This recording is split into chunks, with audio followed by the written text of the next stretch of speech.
Hi guys, Patch Drury here. I'm an award-winning writer and a published cartoonist, and I am in the middle of creating a comic about the hero's journey. And so I use this YouTube page to talk a little bit about that and to talk about the hero's journey in general. But today I want to discuss the fact that I'm working with an editor on this comic. And so I want to discuss what that looks like, why I'm doing that, and just some behind the scenes details. So why work with an editor? I hadn't really thought about addressing this question until I was watching a video from the Cartoonist Kayfabe YouTube channel. If you're into comics and you don't know about this channel, you need to check it out immediately. Jim Rugg and Ed Piskor, who are two independent comic creators, just do a deep dive into all the great comics that exist and the process behind creating them. And they're doing an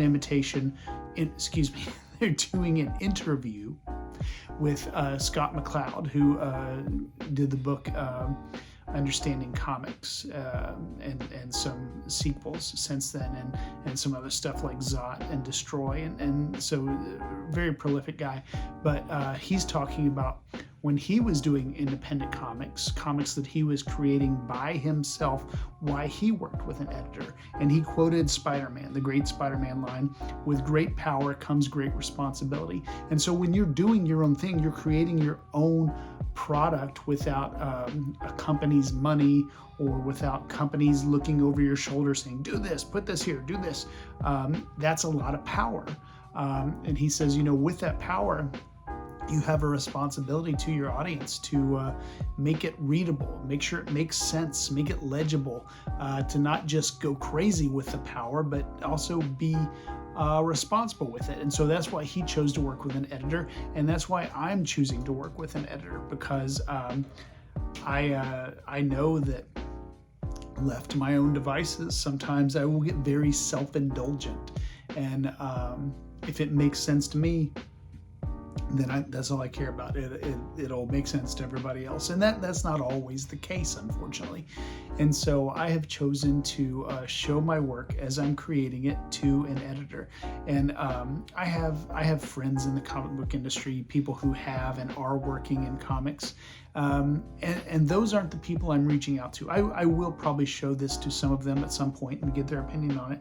But to start, I wanted to make sure the person editing my book was not really involved with the comic industry, because I want to make sure this thing I'm creating is something that a civilian or a non-comic reader can pick up and immediately understand and absorb. And so the editor I chose is somebody who's familiar enough with comics the way anybody is, but isn't really enmeshed in the culture.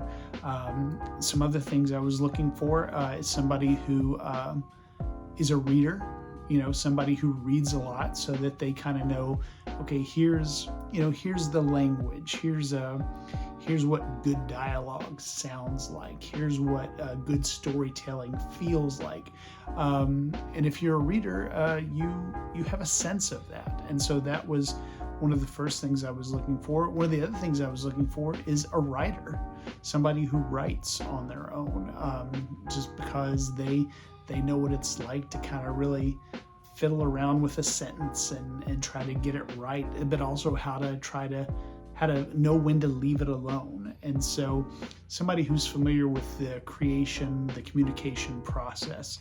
And so that's what I was looking for, non-comic guy, reader and writer, and to put it in front of them. And so I did that recently. I don't know if I have it. Oh yeah, I do have it here. So I put a few pages. Oh, I don't have all of it. I can't show you what I was going to show you. But I put the first chapter in front of them and gave them a red ink pen and said, take it apart, mess it up. And so they came back with some things that I expected, like my spelling can be bad. And so there were a lot of spelling mistakes circled in red. But also, and this was really valuable, is places where they had questions about why I was talking about a certain thing or why I included this. There was one specific page where I was like, I don't know if this belongs here or not, but I put it there anyway. And then the editor came back and said, what's the point of this? What are you trying to accomplish with this? And that made me take a second look at it and say, okay, I have to kill my darlings. Even though I may like this drawing, or I might like this concept, or it might be something I like talking about, it doesn't fit here in the sense that it doesn't move things forward. It doesn't add to the clarity that I'm trying to create around the topic of the hero's journey. So already this editor is paying for themselves. And that's another thing. If you're doing something like this, you're going to get better editing if you have some skin in the game. And so I am paying this editor to do this. And so you may have friends that'll do this for free, and I'm not saying don't approach them and take advantage of that, but maybe there's something you can do besides pay them. Maybe you can cook them meals, maybe you can help them move, maybe you can babysit their kids. But when you put a little something of, like, when it costs you something, those editorial comments mean more, I feel. So those are just some of the things that I've been thinking about and some of the reasons why I'm using an editor, and just wanted to talk about that.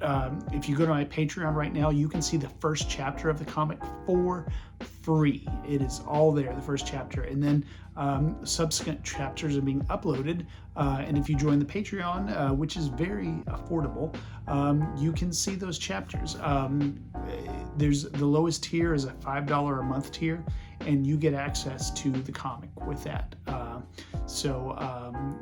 You know, if you have a comic you're following, $5 a month is probably what you're paying for that comic. You know, that's the basic cover price of a comic is $4 to $5. So I feel like we're in line with what the industry is charging.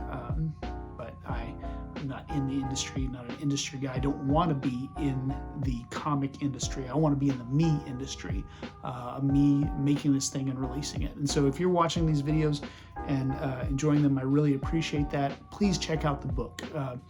Even if you don't join the Patreon, go look at the first chapter and give me your thoughts. You probably won't get an editing credit unless you just have something incredible to say, but I'd still love to have your eyes on it and your opinions, even if it's just in the comments. Okay, thanks guys, bye.